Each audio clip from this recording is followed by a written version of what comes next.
नीतीश कुमार का दर्द एक बार फिर छलका है जब जेडीयू नेताओं ने यह आरोप लगाया था कि भाजपा ने चुनाव के वक्त उनके पीठ में छुरा भोंपने का काम किया। यही वजह है कि चुनाव जेडीयू बुरी तरीके से हार गई। हालांकि जब मंच पर मुख्यमंत्री नीतीश कुमार अपने कार्यकर्ताओं को संबोधित कर रहे थे, मौका था पार्टी के राज्य कार्यकारिणी की बैठक जनता दल प्रदेश कार्यालय के दफ्तर में। मुख्यमंत्री पहुंचे थे और मुख्यमंत्री के पहुंचने से कुछ देर पहले पार्टी के कई विधायक और पूर्व विधायक पहुंचे थे। पार्टी के जो उम्मीदवार थे विधानसभा चुनाव के दौरान वो नेता पहुंचे थे। सभी नेताओं का गुस्सा था कि भाजपा ने जो दोस्ती जेडीयू के साथ की थी वो सही तरीके से नहीं निभाई। पीठ में लगातार छुरा भोंपा गया। चुनाव के दौरान लोजपा से ज्यादा नुकसान भाजपा के नेताओं ने किया। जेडीयू तो बस देखती ही रह गई।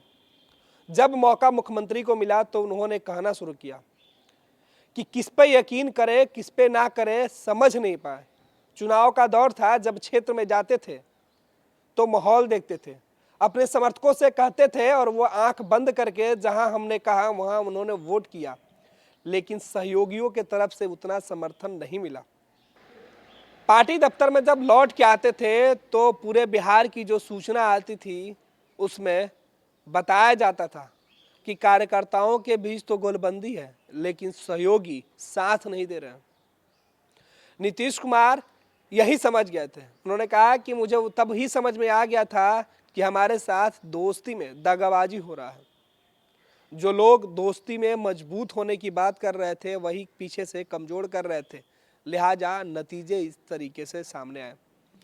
नीतीश कुमार इशारों ही इशारों में भाजपा के ऊपर बड़ा हमला बोल रहे थे। नीतीश अपने समर्थकों और कार्यकर्ताओं के बीच ये कोशिश कर रहे थे कि लाख प्रयास करने के बावजूद भी जेडीयू बीजेपी से बेहतर प्रदर्शन नहीं कर पाई। इसका एक ही कारण है, सहयोगियों ने साथ नहीं दिया। नीतीश कुमार ने इस सीधे तौर पे कहा कि पहले भी वो भाजपा से कह चुके हैं कि बिहार में एनआरसी लागू नहीं होगी और आगे भी बिहार में एनआरसी लागू नहीं होने देंगे। साथ ही साथ नीतीश कुमार उन हारे हुए नेताओं को भी संबोधित कर रहे थे जो लगातार इस बात के आरोप लगा रहे थे कि भाजपा ने पीठ में खंजर भोंपा है। नीतीश ने कहा कि अगर आप चुनाव हार गए हैं तो आपको चुप नहीं बैठना है, घर में नहीं रहना, आपको बाहर निकलना होगा और बिहार सरकार के किए गए कामों का क्रेडिट लेना होगा। सरकार ने हर तबके के लिए काम किया है, हर समाज के लिए काम किया है और आप घरों में बंद हो जाते हैं। आप चुनाव हार गए हैं, आपको लगता है कि आपकी सरकार ने बेहतर काम नहीं किया है, वो जाके लोगों को बताइए, क्योंकि काम हमने किया, क्रेडिट किसी और ने ले लिया। ये इशारा एक बार फिर से नीतीश कुमार ने भाजपा के ऊपर किया था।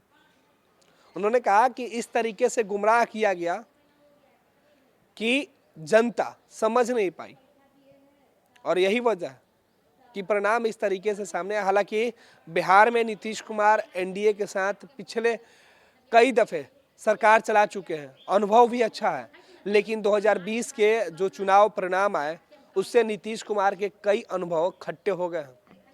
नीतीश कुमार ने कहा कि एनडीए के अंदर जब सीटों का बंटवारा हो रहा था उसमें काफी विलंब हो गई, देरी इतनी हो गई कि हमारे कार्यकर्ता और नेता समझ नहीं पाए कि करें तो क्या करें और करते भी क्या। इस विलंब के कारण ही परिणाम उनके समझ के इतर रहा। ये तमाम आरोप नीतीश कुमार राज्य कार्यकारिणी की बैठक में अपने पार्टी नेताओं को सुना रहे थे। यानी साफ था, इशारा भाजपा पर था बगैर नाम लिए। नीतीश कुमार अपने संगठन के नेताओं को मजबूत कर रहे थे कि अब आगे अगर लड़ाई होगी तो हमें दुश्मन के साथ दोस्तों से भी सावधान रहना होगा, क्योंकि दोस्त कब मौका देखते ही पीठ में छोरा भोंप दे, कब दुश्मन के साथ साथ कब दोस्त दगाबाज हो जाए, ये कहना मुश्किल है।